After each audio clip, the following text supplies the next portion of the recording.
Amén y amén. Así como están, pueden abrir sus Biblias al capítulo 12 de Hechos. Todavía no vamos a verlo en la pantalla, pero mientras vemos el libro de los Hechos, hemos estado viéndolo las últimas semanas.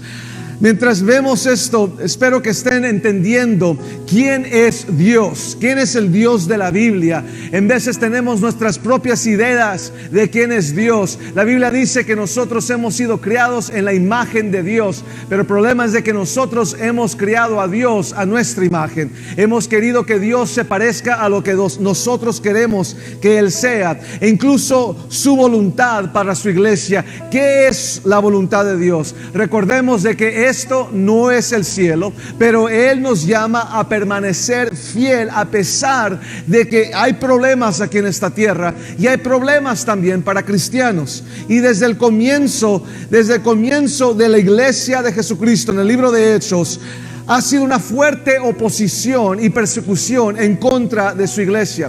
Pero antes que te sientas derrotado esta tarde, y antes de que escuches de mí, que recordarte lo que la Biblia dice, Jesús Él mismo nos prometió que pasaremos por persecución, que no va a haber todo perfecto todo el tiempo. Muchos cristianos o personas se hacen cristianos y van a la iglesia y empiezan a pensar de que todo va a ser perfecto, todo, cada vez que le ores a Dios, Él va a hacer todo lo que Él quiere que nosotros queramos que Él haga. Entonces nos sentimos mal cuando Él no responde como nosotros queremos que Él responda, o las cosas no están yendo bien. Entonces pensamos, es que será Dios que me dejó, será que Dios no es real, a lo mejor ha sido pura religión, ha sido puras emociones, y entonces gente se va. Pero antes que te sientas derrotado, especialmente en estos que son los últimos días, entiende qué sucede cuando la persecución realmente golpea la iglesia. Primero, la iglesia se refina al instante. La iglesia es refinada cuando pasa por los fuegos de la persecución. Muchas cosas buenas que nosotros pensamos que son buenas, y sí lo son, se vuelven irrelevantes, no importan. Estas son cosas que no son pecado, están perfectamente bien. Es las cosas que nos distraen de día a día, sea el deporte, sea irte de compras, sea cualquier cosa que estás viendo por los medios sociales, Facebook, lo que sea. Son cosas buenas, no hay ningún problema, la televisión, películas, todo eso.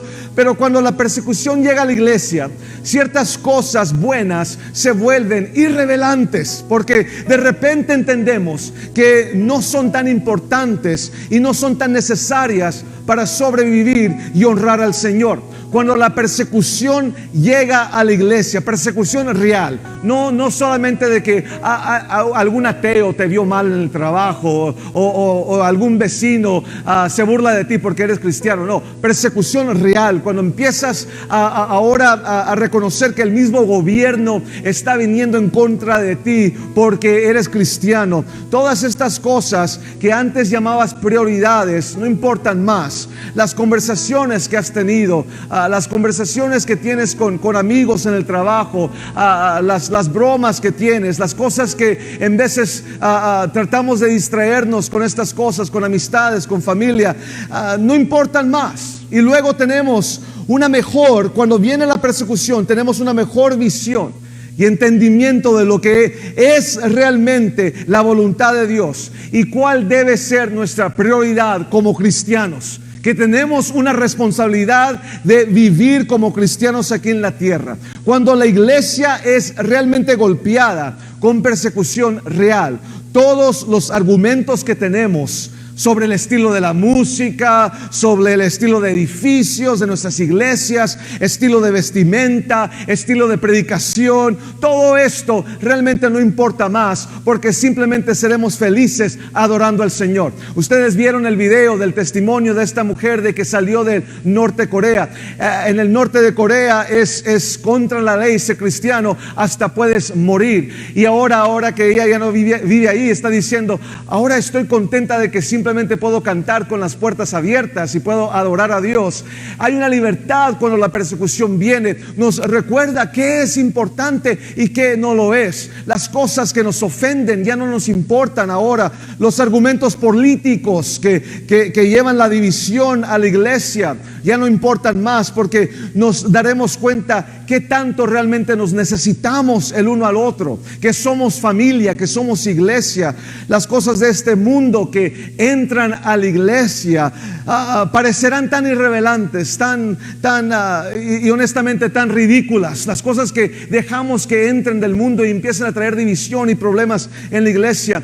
La mayoría de las cosas sobre las que la iglesia aquí americana en los Estados Unidos, y no estoy hablando de anglos o de los blanquitos, pero estamos hablando de la iglesia en los Estados Unidos. Nos venimos de otros países y en veces se nos olvida qué tan difícil era para nosotros en ese país, y aquí empezamos a tener comodidad y empezamos a dejar las cosas de Dios, el Dios que nos ayudó a salir de esos problemas, que los ayudó a dejar esos países, esos gobiernos, esos problemas. Y llegamos a los Estados Unidos y empezamos a confiar en otras cosas, en otras comodidades, y se nos olvida de Dios. Y lo que digo de que la iglesia americana, los problemas, ¿por qué se pelean? Son problemas realmente del primer mundo. Porque cuando estás intentando sobrevivir, y no solo físicamente, pero sino tratando de encontrar cuál será tu próxima comida para tu familia, y luego tener que proteger a tu familia de los ataques del gobierno mismo por tu fe en Cristo. No te vas de la iglesia porque alguien se sentó en tu asiento.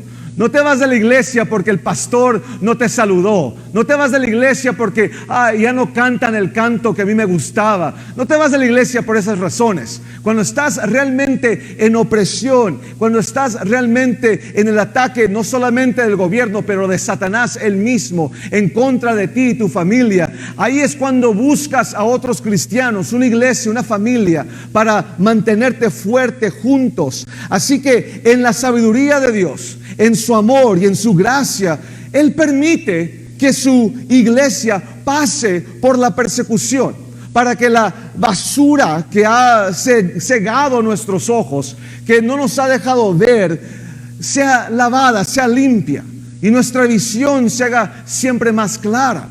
Y eso es lo que Dios ha estado haciendo este último año, estos últimos 6 meses que han sido tan difíciles para nosotros como cristianos, ya que no nos hemos podido reunir en iglesias y edificios y todo. Nos ha recordado de que nosotros somos la iglesia, que no es el edificio, pero nosotros somos la iglesia, y vamos a adorar al Señor, vamos a cantarle, vamos a predicar su palabra, sea en una iglesia, sea en una sala, sea afuera, sea donde quiera, pero lo vamos a seguir haciendo.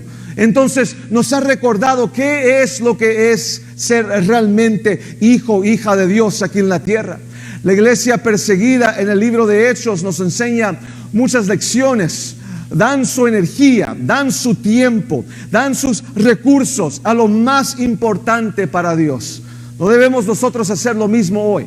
Debemos de vivir de esta manera. No debemos realmente enfocar nuestro ministerio en lo que está garantizado para ser bendecido por Dios Él mismo. Nosotros debemos de dar toda nuestra energía, recursos, todo nuestro tiempo a lo que es garantizado que Dios bendecirá. Y la sabiduría espiritual dice, sí, amén, vamos a hacerlo. Comienza con lo que está garantizado que Dios bendecirá. Y en el libro de los Hechos, capítulo 12, vamos a ver hoy que lo primero que hace la iglesia bajo persecución y juicio, la primera cosa que hacen es orar. La oración, hermanos. En veces pensamos que la oración son simplemente dichos o palabras bonitas que decimos, y pensamos que solamente con decirlo es decir algunas palabras, y lo hacemos casi como si fuera tradición, como si fuera una superstición. Empezamos como si fuera Padre nuestro que estés en los cielos, santificado sea tu nombre, amén. O si fuera solamente una sana colita de rana, si no sanará mañana.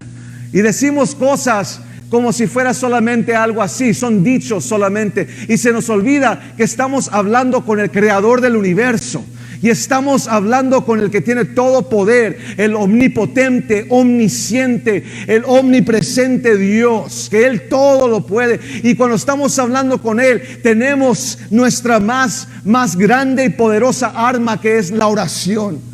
La oración se convierte ahora en la prioridad de la iglesia perseguida. Y esto debe ser verdad también para nosotros. Cuando la persecución viene, todo lo que tenemos, en veces no vamos a tener edificios, no vamos a tener músicos, no vamos a tener instrumentos, no vamos a tener sonido, no vamos a tener todo lo demás que nosotros en veces pensamos, bueno, vamos a abrir una iglesia, necesitamos esto y esto, y necesitamos gastar en estas cosas. Cuando viene la persecución, todo eso se hará al lado. Y vamos a ver que lo que todavía tenemos es lo que hemos tenido siempre, y es lo más poderoso, que es la oración.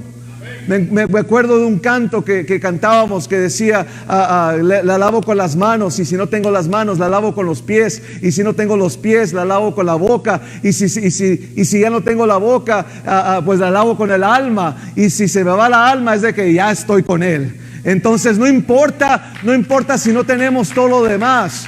Pero lo que sí tenemos es el poder de la oración. Si queremos ver poder sobrenatural en nuestras vidas, que yo sé que lo queremos, lo necesitamos en el año 2020, lo necesitamos como nunca antes, entonces debemos tener oración sobrenatural. Si queremos poder sobrenatural, necesitamos oración sobrenatural. Vayamos al versículo 1 de Hechos 12, y así dice: y por esos mismos días, el rey Herodes mandó a prender a algunos miembros de la iglesia para maltratarlos. Estoy leyendo de la Reina Valera.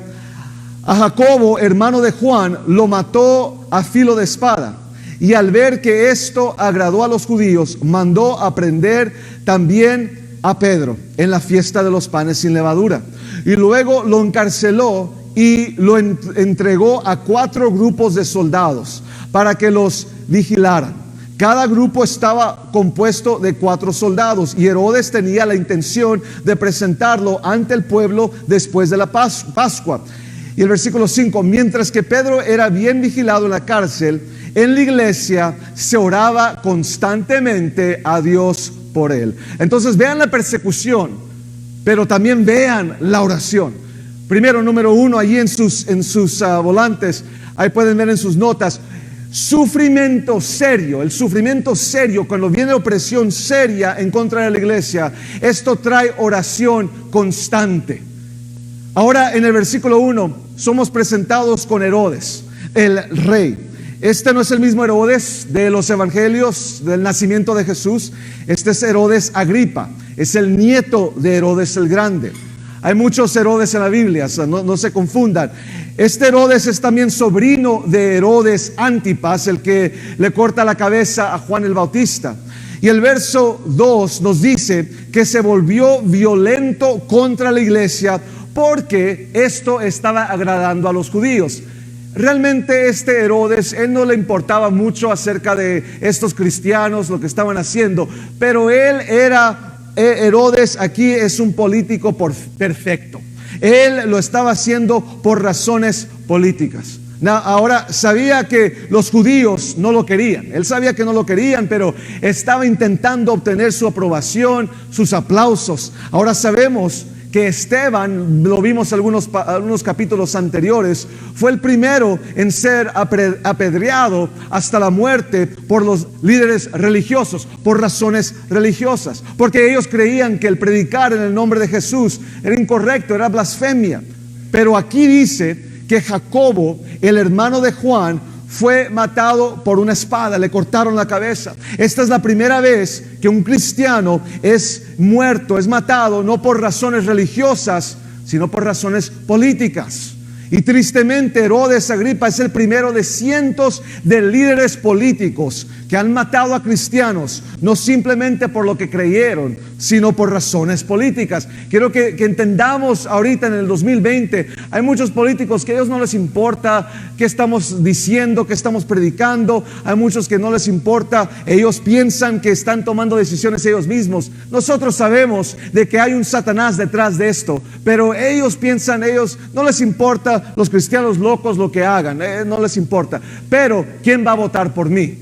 ¿Quién va a votar por mí? ¿Quién va a ponerme a mí en esa posición que yo quiero? Entonces buscan por grupos. Entonces, si el grupo está diciendo que los cristianos estamos juzgando, tenemos la mente cerrada, no estamos abiertos a lo moderno, a cosas nuevas, entonces ellos van a decir, bueno, yo voy a proteger a los que van a votar por mí. Y si esos cristianos tienen problemas con eso, entonces vamos a cerrar sus iglesias, vamos a quitarles sus Biblias, no los vamos a dejar a predicar en lo que ellos quieren que prediquen. Va a venir muy pronto el tiempo, y ya está pasando, que muchos pastores, muchas iglesias las están cerrando porque están predicando la palabra de Dios. Y ya está pasando hoy en día. Y entonces yo siempre lo digo, si fuera yo dijera, bueno, todos hagan lo que ustedes quieran hacer. Pero la Biblia dice, no, esto es pecado y esto es pecado, y punto. Y no hay manera de cambiarlo, pero la Biblia lo está diciendo. Y Jesús, que es mi Salvador, mi Señor, mi Creador, mi Salvador, el único que ha muerto por mí, yo voy a decir lo que Él dice. Entonces lo voy a decir, y van a haber momentos donde el mismo gobierno va a decir, no puedes decir eso. Cierra la puerta. Si no vas a casar a esta pareja, tenemos que cerrar tu iglesia. Cosas así. Van a venir esos momentos muy pronto. Entonces nosotros tenemos que entender que en veces los políticos, ellos no les importa qué estamos diciendo, con que ganen más votos. Esto es lo que Herodes está haciendo. Y entonces él es el primero de muchos. Pero ¿por qué? Porque es el diseño satánico de tratar de matar a la iglesia. Y comienza aquí en Hechos 12, y ha continuado y continuará hasta que Cristo vuelva y humille y derrote al anticristo con su gloria. Va a pasar algún día, muy pronto. Él viene pronto, y Él humillará los planes de Satanás. Así que otra vez Jacobo, el hermano de Juan, ha sido ejecutado, ahora está muerto. Entonces recuerden, en los evangelios estaban los 12 discípulos, pero entre esos 12 estaban Pedro, Jacobo y Juan. Estos dos hermanos, Jacobo y Juan y Pedro, eran los discípulos donde Jesús tenía un ministerio y los estaba discipulando más íntimamente. Así que Jacobo, él era un líder importante para la iglesia, para los otros cristianos. Y ahora hay solo 2 muertes de los apóstoles registradas en toda la Biblia, que nos dice la Biblia. La otra es la muerte de Pablo, aunque no se describe con detalles cómo lo mataron. Pero aquí vemos que la cabeza de Jacobo, el apóstol, está cortada. Imagínense cuánto había sucedido, cuánto estaba pasando aquí a la iglesia. Hasta este punto parecía que los apóstoles, ellos eran intocables, no les podía pasar nada. Sí, los arrestaban, pero a los días ellos salían tranquilamente de la prisión. Pero ahora un apóstol, uno de los 12 discípulos, está muerto. Y ellos sabían que estaban completamente en la voluntad de Dios. Ellos sabían de que Dios estaba a su lado, pero al mismo tiempo Jacobo fue decapitado. En veces pensamos de que si estamos en la voluntad de Dios todo va a ir bien, como dije. Pero déjame decir esto, a veces decimos que nuestra voluntad es la voluntad de Dios. Decimos cosas como, Dios, ¿por qué le ha pasado esto a él, oh Dios? ¿Por qué si es Jacobo, si es el discípulo, si fue una buena persona? Y olvidamos que el momento en que Jacobo deja esta vida para la próxima, ahora él está viviendo en la presencia de su Jesús. Ahora él está viviendo por la eternidad en la presencia de Cristo para siempre. Eso era lo que él quería. Como dijo Pablo, para mí el vivir es Cristo, pero para morir es ganancia. Por eso necesitamos recordar qué realmente son las prioridades de nosotros. Jacobo, él no se arrepentía de lo que pasó. Escucha esto, es que los pensamientos de Dios no son nuestros pensamientos. No entendemos, pero confiamos en Él hasta el final. Y un día veremos perfectamente y veremos a Jesucristo cara a cara, lo vamos a poder ver. Y todas estas cosas, todas estas preguntas que hemos tenido, vamos a poder entender. Pero mientras tanto, hasta ese momento, debemos confiar en Él, incluso cuando no lo entendemos.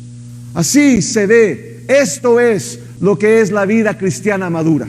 Esto es el fruto espiritual. Esto es de que a pesar de que las cosas no están yendo como nosotros queremos que vayan, todavía vamos a confiar en Él. Pero muchos hoy han creado en su mente lo que es la voluntad de Dios para nosotros y es de ninguna manera bíblica. Hay gente que se va a la iglesia decepcionada porque Dios no está haciendo lo que ellos quieren que haga Dios.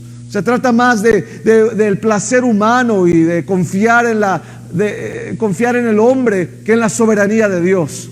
Y estamos buscando más la comodidad. Y el versículo 3 nos dice que Herodes pensó: bien, sí, ya he matado a Jacobo, ahora voy por Pedro también. Ahora, si los judíos me alababan, me aplaudían por Jacobo, ahora sí me van a amar. Pero tengan en cuenta que el versículo 4 termina con esto: esto fue durante los días de los panes sin levadura, que el festival de la Pascua. Es importante saber que esto, porque las leyes judías prohibían cualquier juicio o sentencia que sucedería durante la Pascua. Entonces no podían sentenciar a Pedro. Eso es probable porque se esperaron a ejecutarlo hasta el siguiente día. Pero también fue probable porque Herodes sabía de que más personas, más gente iban a estar ahí en Jerusalén, más judíos, y él quería que la ejecución de Pedro fuera algo público para que todos vieran y todos la aplaudían. Parecía mucho que cuando empiezan cuando lo arrestan, dice que habían cuatro turnos de soldados, y habían 16 soldados, máxima seguridad. Estaban entonces cada hora entraban otros soldados para proteger a Pedro. Se me hace mucho para un pescador. Se me hace mucho para un pescador predicador solamente, como que pensaban que tenía algún poder sobrenatural en él, como que ya sabían de que se les había escapado 2 veces antes, esta vez no lo van a dejar. Esto hasta se ve mucho más de lo que le hicieron al Chapo. Ahí lo tenían encerrado, pero aquí lo tienen no solamente encerrado en una cárcel, en una prisión. Aquí tienen a Pedro, un pescador predicador, es todo lo que estaba haciendo, pero está allí encadenado entre 2 soldados. Jacobo ahora muerto, y ahora Pedro está arrestado por tercera vez, y ahora en máxima seguridad. Imagina cómo se sentiría la iglesia. Ellos recordaban en Hechos 5 cuando Pedro fue arrestado y un ángel entró a la prisión y lo libró, y la iglesia no oró como nosotros hubiéramos orado. Nosotros hubiéramos orado: Señor, que ya no sean arrestados, Señor, que tengamos paz, que tengamos comodidad. Ellos oraron por más fuego y oraron por más valor. Oraron para que ahora ellos pudieran seguir predicando el evangelio. Ellos sabían de que esto era la prioridad. Y el versículo 5 dice: mientras que Pedro era bien vigilado en la cárcel, la iglesia oraba constantemente a Dios. Subrayen esa palabra, constante, sin cesar, sin parar. Estaban orando sin parar a Dios en intercesión por Pedro. Esta es la misma manera en que se describe la oración de Jesús mientras estaba en el jardín de Getsemaní. Él estaba orando sabiendo de que Él iba a morir, Él iba a ser crucificado, pero Él está orando, esa misma palabra en griego que se usa aquí, se usa allí en Lucas, y Lucas describe de que Él estaba en agonía orando, que mientras oraba, que el sudor parecía como gotas de sangre que caían hacia el piso, porque Él estaba orando, no solamente palabritas, no solamente estaba repitiendo alguna oración. No, Él estaba orando con todo su corazón, y estaba dando todo de Él mismo. De la misma manera, así estaba orando la iglesia. Dice el griego, la palabra original, que esa palabra se describe como estirar un músculo a sus límites absolutos. Estaban estirando, la iglesia estaba estirando sus músculos espirituales en oración. La oración es el músculo de la iglesia. Tiene que ejercitar el músculo para hacerlo fuerte. Y en veces nosotros decimos: pero ¿por qué no tengo paz? ¿Por qué no tengo fuerzas? ¿Por qué se siente que aunque voy a la iglesia todavía me siento todo, parece que en una de esas montañas rusas que sube y bajo y me siento tan mal todos los días? Porque a lo mejor no estamos orando.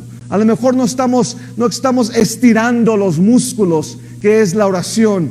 La oración es el músculo de la iglesia. Tiene que ejercitar el músculo para hacerlo fuerte. Los poderes del mundo, aquí en esta historia, se enfrentan al poder de Dios. Y el poder de la iglesia es la oración. Dos fuerzas, una física, una espiritual.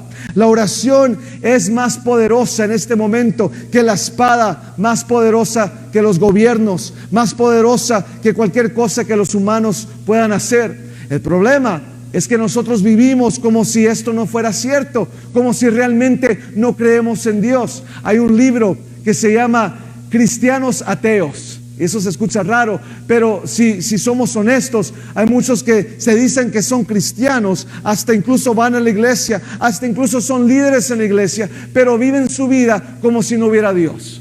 Como si realmente están haciendo lo que ellos quieran, lo que se siente bien, no importa, todavía viviendo en rebelión a Dios, o a lo mejor todavía honran a Dios, pero realmente no creemos en la oración. Y en veces pensamos como que la oración, bueno, ese es mi último recurso. Ya cuando voy a amigos, voy al gobierno por ayuda, voy a amigos por ayuda, voy a familia por ayuda, voy a mi cuenta de banco, voy a negocios tratando de encontrar una solución a mi problema. Y luego, después de tratar todo lo demás, luego mi último recurso es la oración.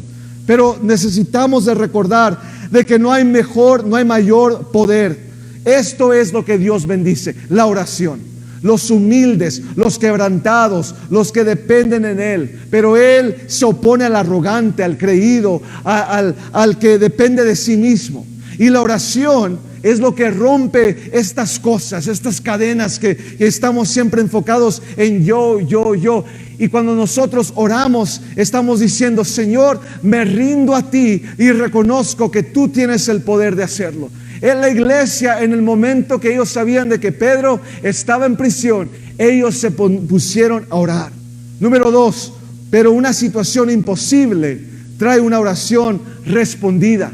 Lo que era imposible, Dios responde. El verso 6, la noche en que Herodes lo iba a sacar, Pedro estaba durmiendo entre dos soldados, sujeto con dos cadenas, y frente a la puerta había también guardias que vigilaban la cárcel. De pronto una luz iluminó la cárcel y apareció un ángel del Señor, el cual tocó a Pedro en el costado para despertarlo y le dijo, deprisa, levántate. Y al instante las cadenas se le cayeron de las manos. Entonces el ángel le dijo, recoge tu ropa y átate las sandalias, envuélvete en tu manto y sígueme. Y Pedro obedeció. Salieron de la celda y Pedro lo siguió, aunque creía que lo que el ángel hacía era una visión solamente. Pasaron la primera y la segunda guardia. Y al llegar a la puerta del hierro que daba a la ciudad, esta se abrió por sí misma. Una vez afuera, cruzaron una calle y luego el ángel desapareció. Entonces Pedro volvió en sí y dijo, ahora me doy cuenta de que en verdad el Señor envió su ángel para librarme de Herodes y todo lo que el pueblo judío esperaba hacer.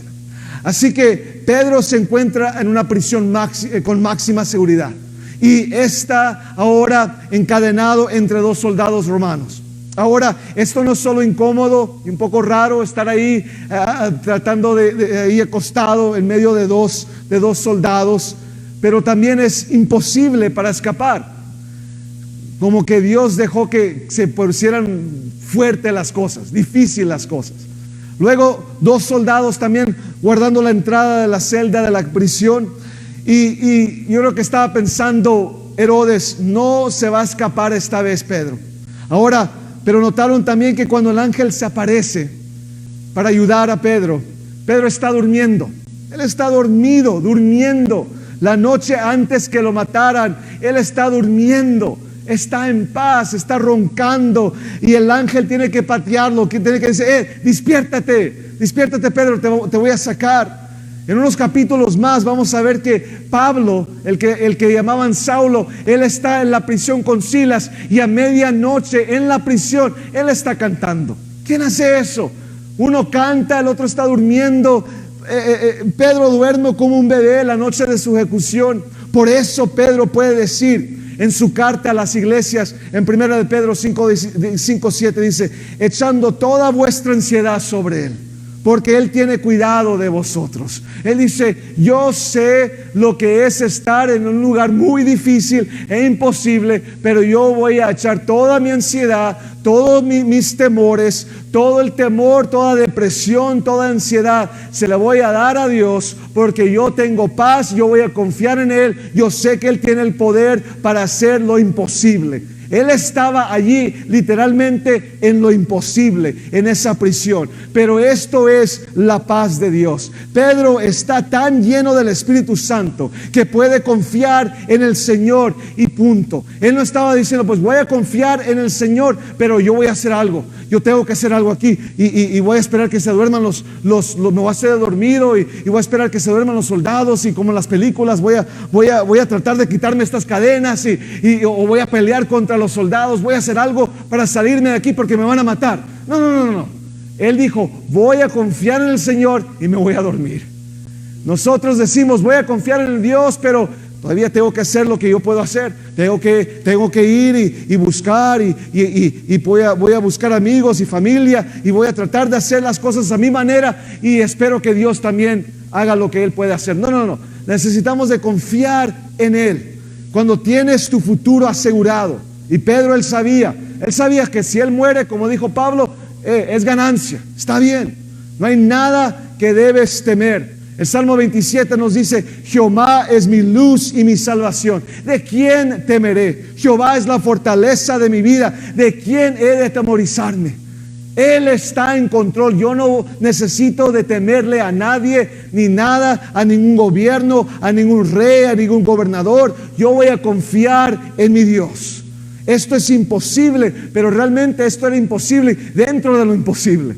El ángel le dice a Pedro, levántate, vámonos. Pero luego dice la Biblia que sus cadenas cayeron, que así nomás se caen las cadenas. Él sale de la celda y todavía está esta puerta de hierro. Se me hace que muy pesada. Yo creo que necesitaban unos 2 o 3 soldados para abrir esta puerta. Pero sale bien a gusto, bien cómodo con el ángel y se le abren las puertas automáticamente. Y Dios hace lo que Él dice y lo que Él quiere hacer, no tanto para salvar a Pedro, pero Él sabe de que Él lo está haciendo para salvar a la iglesia, porque Pedro y la iglesia aún tenían trabajo que hacer, todavía tenían almas que salvar. Nada puede detener a Dios. Dios, Él realmente es imparable. Él nunca ha perdido. Él tiene la victoria. Nosotros estamos en su equipo. Nosotros estamos con Él. Nosotros somos parte de su iglesia. Él va a defender a su iglesia, no importando lo que pase. Lo que me encanta de esto es de que fue un ángel el que fue y consiguió a Pedro y sacó a Pedro. Pero fue la oración de la iglesia que fue y consiguió al ángel. Como que el ángel estaba ahí en el cielo y de repente empiezan las oraciones constantes de la iglesia, y la iglesia no se dio por vencido. La iglesia lo dijo, bueno, ya mataron a Jacobo, ahora van a matar a Pedro también, y bueno, ya nos vamos a salir de Jerusalén, nos vamos a esconder, ya no más vamos a hacer la iglesia. No. Ellos empezaron a orar y a orar y a orar, y mientras ellos oraban, el cielo dijeron, bueno, mandemos un ángel en respuesta a las oraciones de la iglesia. Dios nos perdone por orar tan poco. Debemos ser una casa de oración. Necesitamos de ser y estar fundados en la oración. Desde el primer libro, desde el primer capítulo de los Hechos, ahí empieza la iglesia. Hemos visto cómo ha sido la oración que los ha ayudado. Dios quiere usarnos y Él quiere usarnos, pero Él quiere prepararnos, y la mejor manera es esa relación por medio de la oración. El sufrimiento serio trae una oración seria. La situación imposible trajo una oración respondida. Pero fíjense esto, número 3, el reporte de milagros trae una oración dudosa. Empezaron a dudar. Vean esto, el versículo 12. Mientras pensaba así, llegó a la casa de María, dice Pedro, llega a la casa de María, no la misma María, otra María, la madre de Juan, a quien todos conocían como Marcos. Muchos hermanos se habían reunido allí para orar. Cuando Pedro llamó a la puerta del patio, una muchacha llamada Rode salió a ver quién llamaba. Y al reconocer la voz de Pedro, se puso tan alegre que no abrió, sino que corrió a decir que Pedro está a la puerta, como que está ahí y ve. Y en lugar de abrir la puerta, ella corre para atrás y les dice: es Pedro. Y pobre Pedro está: ábrenme, me están buscando, me acaba de escapar. Pero ella va y corre y les dice a los demás. Ellos le dijeron que estaba loca, pero ante su insistencia, ellos dijeron: ha de ser un ángel. ¿Vistes a Pedro? Ha de ser un ángel de Pedro. Ya está muerto Pedro, ha de ser un ángel. Mientras tanto, Pedro seguía llamando, así que cuando abrieron y lo vieron, se quedaron atónitos, se quedaron impresionados de lo que están viendo. Hacen una reunión de oración, tuvieron su servicio de oración, Dios contesta la oración, y cuando escuchan que Dios contesta la oración, no lo creen. Ahora no creían que Dios realmente iba a responder la oración que tenían. Sabemos nosotros qué orar. Sabemos cómo decirlo. Y decimos: Señor, queremos milagros. Señor, queremos sanidad. Señor, queremos un avivamiento. Señor, queremos que tú llenes este lugar. Y cuando Dios empieza a hacerlo, nos quedamos: no puede ser. No puede ser realmente. Eran los doctores, fue la medicina. Es que estamos teniendo teniendo otras cosas y otras cosas están pasando. Pero no puede ser realmente Dios. Y esto es lo que la iglesia, cuando están orando: Señor, salva a Pedro, Rode le dice: ahí está Pedro afuera, Dios lo salvó, Dios lo sacó de la prisión. Y empiezan a decir: no, ya Pedro está muerto, ha de ser un ángel. Ahora están creyendo puras supersticiones. Y escuchen esto, en ninguna parte de la Biblia se dice que cuando alguien se muere se convierte en un ángel. Perdonen si les ofende eso, pero la Biblia no nos dice que tu abuelito, tu abuelita ahora es un angelito o una angelita. No dice eso en la Biblia. Son supersticiones que nos hemos hecho. ¿Por qué Dios va a bajarnos de posición? Si nosotros tenemos una posición mucho más alta que hasta los mismos ángeles con Él. Los ángeles, ellos quisieran tener la relación que nosotros tenemos con Dios. Nosotros somos hijos, hijas de Él. Los ángeles son los que los sirven a Dios, los mensajeros de Dios, pero nosotros somos sus hijos, sus hijas. No hay necesidad de llegar al cielo y ser, quisiera ser un ángel. No necesitamos eso. Pero cuando estamos en temor, cuando tenemos temor, cuando tenemos miedo, cuando algo está pasando, nos inventamos tantas cosas extrañas y supersticiones acerca de Dios o acerca del diablo él mismo. Y nunca has estado en la casa solo y de repente escuchas algo y dices: ¡ay! Es un fantasma. ¡Ay! Y luego mexicanos inventamos de que: ¡ay! Es el cucuy. Es la llorona. Es la tía que se murió y ahora aquí anda también. Son cosas, y esos son cristianos que andamos diciendo esas cosas. La Biblia no habla de nada de eso. Lo que la Biblia sí dice es de que Satanás nos va a tentar, va a llenar nuestra mente. No va a andar mandando fantasmas. Quiere él tratar con nuestro corazón y traer confusión a nuestras mentes, y confundirnos y hacernos pensar en cualquier otra cosa y no confiar en Dios. Y empezamos a inventarnos cosas y creemos más en la superstición que creer en que las oraciones han sido realmente recibidas y contestadas. En lugar de simplemente creer en Dios. Pero necesitaban abrir la puerta para poder ver la respuesta de Dios. Ellos estaban todavía ahí adentro dudando, pero fue cuando abrieron la puerta y vieron que Pedro estaba realmente vivo, ellos pudieron ahora creer. Nosotros, hermanos, hoy en día necesitamos salir de nuestras dudas y de nuestros temores y empezar a caminar por fe. Empezar a abrir la puerta y decir: bueno, Dios, voy a creer en ti y voy a recibir tus bendiciones. Pero terminemos con el número 4. Al fin de todo esto trae una oración de esperanza. Y no solamente el fin de esta historia en el capítulo 12, pero estoy hablando del fin de nuestras vidas aquí en esta tierra.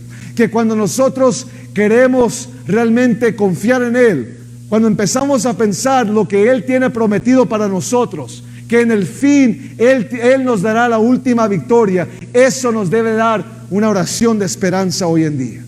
En Hechos 12, versículo 18 ahora: cuando amaneció, hubo mucho alboroto entre los soldados, los pobres soldados, pues no sabían qué había pasado con Pedro. Herodes lo buscó y como no lo halló, hizo interrogar a los guardias y luego ordenó que los mataran. Pedro, por su parte, salió de Judea y se fue a Cesarea, donde se quedó. Bueno, era ley en este tiempo, era que si un prisionero se escapara mientras lo estaban cuidando, él sería condenado con la misma sentencia que el prisionero que estaba cuidando. Entonces ahora estos soldados, ellos iban a morir también, les iban a cortar la cabeza a ellos. Así que imagínense ser un soldado, ellos sabían que iban a morir. Y ahora Herodes está lleno de ira. Ahora él quiere matar más, como que ahora tiene hambre por más sangre porque le quitaron a su Pedro. Y verso 20 dice: Herodes estaba muy enojado con los habitantes de Tiro y de Sidón, pero ellos se pusieron de acuerdo y sobornaron al camarero mayor del rey, un hombre llamado Blasto, para que lo llevaran ante él. Y es que querían llegar a un arreglo amistoso, pues sus abastos lo recibían a través del territorio del rey. Herodes se estaba volviendo más enojado y él estaba haciendo más y más problemas entre los cristianos y judíos. Pero la desesperación de los judíos, ya que no tenían comida, había un gran hambre en este tiempo, en su desesperación empiezan a adorar al rey y empiezan a adorar al que estaba encargado, al líder humano. Y hay un gran peligro en esto. Hay un gran peligro cuando empezamos a confiar más en el hombre, más en políticos, más en gobiernos que en nuestro mismo Dios. Y luego el versículo 21 dice: el día convenido, Herodes llegó vestido con sus ropas reales y se sentó en el trono para dirigirles un discurso formal. El pueblo, y este es el pueblo judío, los judíos estaban haciendo esto, estaba muy emocionado y lo aclamaban a grandes gritos, lo empezaron a adorar y decían: en lugar de esperar que Dios los guardara, ahora están confiando más en un rey. Y luego empezaron a decir: queremos voz de Dios y no voz de un hombre. Estaban llamándolo que él tenía la voz de Dios, que él tenía el poder de Dios. Y en ese momento un ángel del Señor lo hirió porque no le dio la gloria a Dios, y Herodes murió agusanado, lleno de gusanos. Mientras tanto, la palabra del Señor seguía extendiéndose y multiplicándose. Aleluya. Dice la palabra de que mientras él estaba hablando, el ángel lo ataca y él termina muerto, lleno de gusanos. Dicen los historiadores que esto literalmente pasó. Y en verso 1 comienza con Jacobo muerto, Pedro en la prisión y Herodes con control total. Pero este capítulo termina con Jacobo en el cielo, Pedro está libre y Herodes está muerto, y la iglesia prospera como siempre, porque Dios sigue teniendo control. A pesar de las situaciones, ¿quién está en control? Dios tiene el control. Si dejamos de leer en el versículo 1, nos hubiéramos rendido, si hubiéramos parado ahí, pero tenemos que ver el resto de la historia. Puedes sentirte en esta mañana que estás atrapado ahora mismo, que a lo mejor tu situación, tus problemas, cómo está tu vida ahorita, te sientes como que ya no hay manera de salirte de ello, que ahorita los problemas están demasiado, te estás hundiendo en los problemas y estás ahí atrapado. Te sientes como que Satanás está atacando tu vida, está atacando a tu familia. Pero déjame recordarte que cada vez que ha habido un ataque de Satanás, Dios siempre ha contestado. En un momento que el mundo estaba lleno de pecado, Dios llamó a un hombre llamado Abraham. Y cuando los descendientes de Abraham terminaron como esclavos en Egipto, Dios llamó a un hombre llamado Moisés para que los sacara de esclavitud. Y cuando los esclavos liberados estaban libres ahora, ellos hicieron nación de Israel y se rebelaron en contra de Dios, el Dios que los sacó de la esclavitud. Dios llamó profetas como Isaías y Jeremías y Daniel para restaurar la nación. Y después de 400 años de silencio entre el Antiguo y el Nuevo Testamento, hay 400 años de silencio. Ningún profeta, ningún líder, ningún predicador, ningún discípulo, ningún apóstol, nadie hablando en el nombre del Señor. Satanás en ese momento pensó que él ya había ganado, pero en un momento el Hijo de Dios nace en un pesebre, en una ciudad llamada Belén. Y cuando Jesús fue crucificado en el monte Calvario, Satanás y todos sus demonios celebraron en el infierno. Pero en el tercer día el Espíritu de Dios llenó la tumba de Jesús, y ninguna roca, ningún soldado, ningún ejército romano podría mantener al Rey de Reyes en esa tumba. Él sale victorioso. Con razón Pedro sabía: si yo honro y yo sirvo al Señor Jesús, si una tumba, él estaba muerto y él pudo salir de esa tumba con esa piedra y con los soldados afuera, él pudo salir victorioso. Yo sé que él me va a poder sacar de esta prisión. No importa la prisión en que te sientas que estés ahorita, cualquier problema que te sientas que estés ahorita, yo sé que Dios, Él te dará la victoria final de sacarte de ahí. Dios, Él tiene el poder. Y todo lo que Satanás tiene ahora, todo lo que él puede hacer ahora, es llenarte con mentiras, llenarte con distracciones que tratan de mantener nuestros ojos de la verdad, de que la victoria ya es nuestra. Cada vez que Satanás ha peleado, Dios ha peleado de nuevo con un mayor golpe. Y va a venir el día, y ahorita estamos en estos últimos días, donde Satanás nos está tratando de distraer. Y va a haber un hombre, va a haber un líder en que todo el mundo va a empezar a decir: oh, sí, este es el rey, el líder que hemos estado esperando. Él es nuestro Mesías, Él es nuestro, pero todo lo que es el anticristo. Y él va a pensar que él va a tener todo el poder aquí en la tierra, y todos los gobiernos lo van a honrar, y todas las personas en esta tierra lo van a estar adorándolo. Pero de repente va a haber una trompeta final, y en esa trompeta vamos a ver hacia el cielo, y el Rey de Reyes y Señor de Señores descenderá del cielo en victoria, y va a recordarle a Satanás de que él ya está derrotado. El rey Herodes pensó que había ganado, pero murió una muerte vergonzosa. Pronto Satanás será derrotado, y usted y yo tendremos la victoria eterna, eterna para siempre. Esto debería de llevarnos a orar con esta clase de esperanza, de que a pesar donde quiera que estés ahorita, a lo mejor estés en medio de cualquier tormenta, en medio de esa prisión, como dije, pero tenemos esperanza de que nosotros ya tenemos victoria. Yo sé que Satanás te está diciendo: Dios ya te dejó. Dios te dejó ahí en este problema. Él no le importas a Dios, y Él está tratando de llenarte con tantas mentiras. Pero ahorita escucha la voz de Dios, la verdad, que Él está con nosotros, que Él tiene la victoria y que Él nos va a proteger. ¿Por qué no nos paramos y vamos a orar con todo nuestro corazón? Padre, te damos gracias, oh Dios. Te damos gracias, oh Dios, porque yo sé que tú nos escuchas esta tarde. Yo sé, Padre, que tú estás escuchando nuestra oración.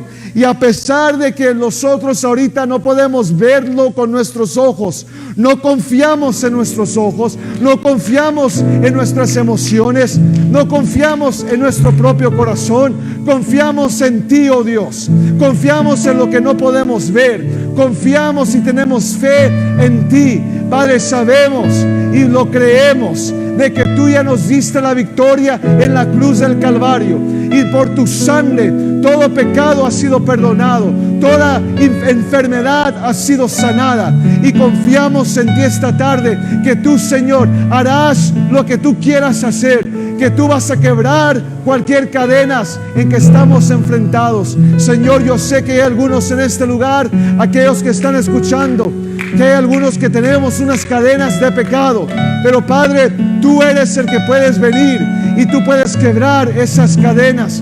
Nosotros podemos salir con toda libertad de esa prisión. podemos salir sin temor, podemos salir con libertad, con nuestra cabeza en alto, sabiendo, Señor, que tú nos libraste de este problema. Tú lo has hecho antes y lo seguirás haciendo. Tú lo harás en mi vida.